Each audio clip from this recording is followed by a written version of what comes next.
Bonjour à toutes et à tous et bienvenue sur Grand Lille TV. Nous sommes le mardi 29 novembre. Le direct commence à 7 h ce matin avec cette première édition du journal de la rédaction pour tout savoir de l'actualité de la métropole lilloise.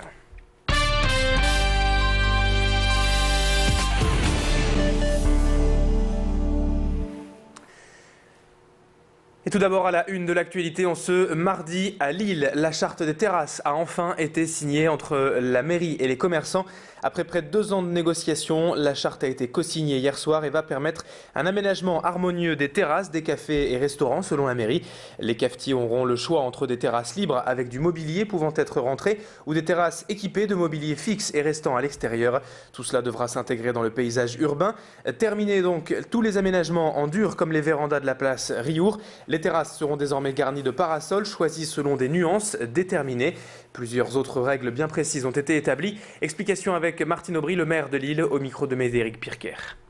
Je pense que c'est aussi comme ça qu'on aime avancer dans notre ville. Voilà. Au lieu d'imposer, j'aurais pu prendre un arrêté et imposer. Non, on a discuté, comme ça chacun peut se dire qu'il a pris part à la décision. On est sûr que l'équité existe et je suis absolument convaincu que les commerçants seront heureux après coup d'avoir fait ce travail avec nous et d'avoir entraîné cet investissement esthétique pour la ville. En bref, les chiffres du chômage ont été publiés hier par Pôle emploi pour le mois d'octobre et alors que le nombre de demandeurs d'emploi a augmenté de 0,4% en France le mois dernier, ce chiffre est en baisse dans le département du Nord avec moins 0,1% de chômeurs en octobre.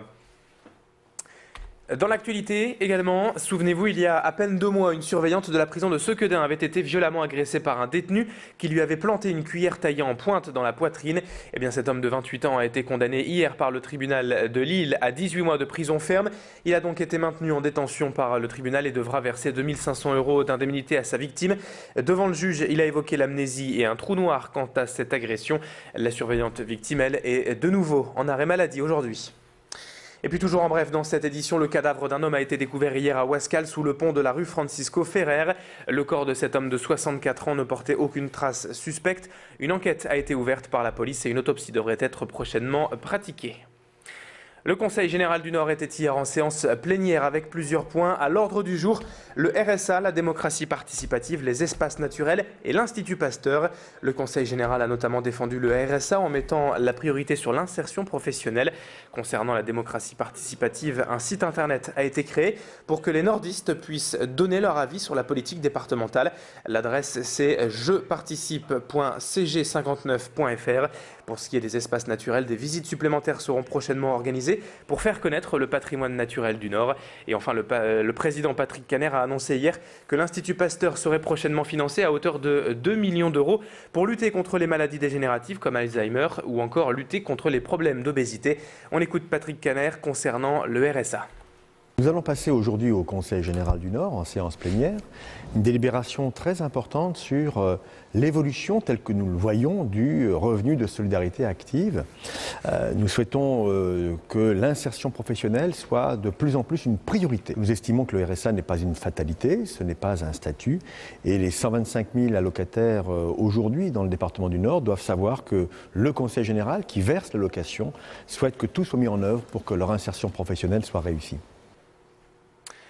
Les Restos du Cœur ont entamé hier partout en France leur 27e campagne d'hiver. Et donc, comme ailleurs, les centres de la métropole lilloise ont ouvert leurs portes hier à midi, comme ici à Tourcoing au centre de la Bourgogne, pour accueillir les premiers bénéficiaires. Déjà 136 familles sont inscrites pour cette campagne hivernale, contre 115 l'an dernier à la même époque. L'année dernière, les restos ont aidé en tout 260 familles chaque année et qu'il y a de plus en plus de personnes chaque année selon les responsables des centres, de sorte que les conditions d'accès sont devenues très strictes.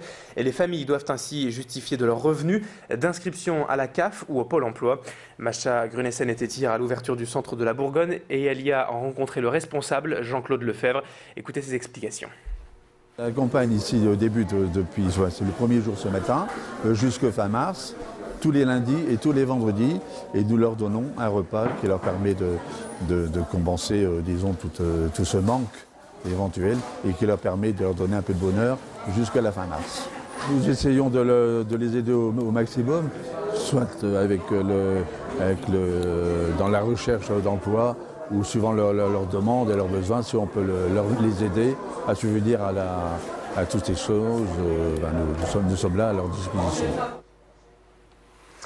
Allez, on termine maintenant cette édition avec un mot de culture en vous parlant de cette exposition à voir en ce moment à la Maison Folie de Beaulieu à l'Homme. 14 jours en Tunisie d'Olivier Touron retrace le printemps arabe et la révolution tunisienne précisément. Une centaine de photos sont exposées en musique pour véritablement s'imprégner de l'ambiance sur place. Olivier Touron a passé 14 jours en Tunisie après la chute de Ben Ali le 14 janvier, d'où le nom de l'exposition. Une expo qui d'ailleurs se déroule dans le cadre de Scoop, le festival du journalisme européen, et qui dure jusqu'au 10 décembre prochain. Explication avec le photojournaliste lui-même qui revient sur ce mouvement populaire en Tunisie sous l'œil de son appareil photo. Olivier Touron au micro de notre journaliste.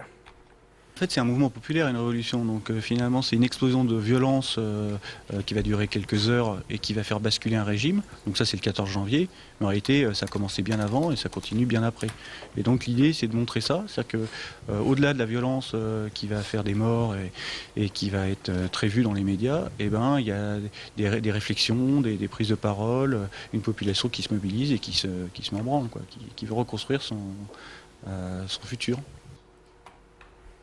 Et c'est ainsi que se termine ce journal. Merci à toutes et à tous de l'avoir suivi. 7h06 en direct sur Grand Lille TV. Dans un instant, la météo et l'infotrafic. Bonne matinée à toutes et à tous.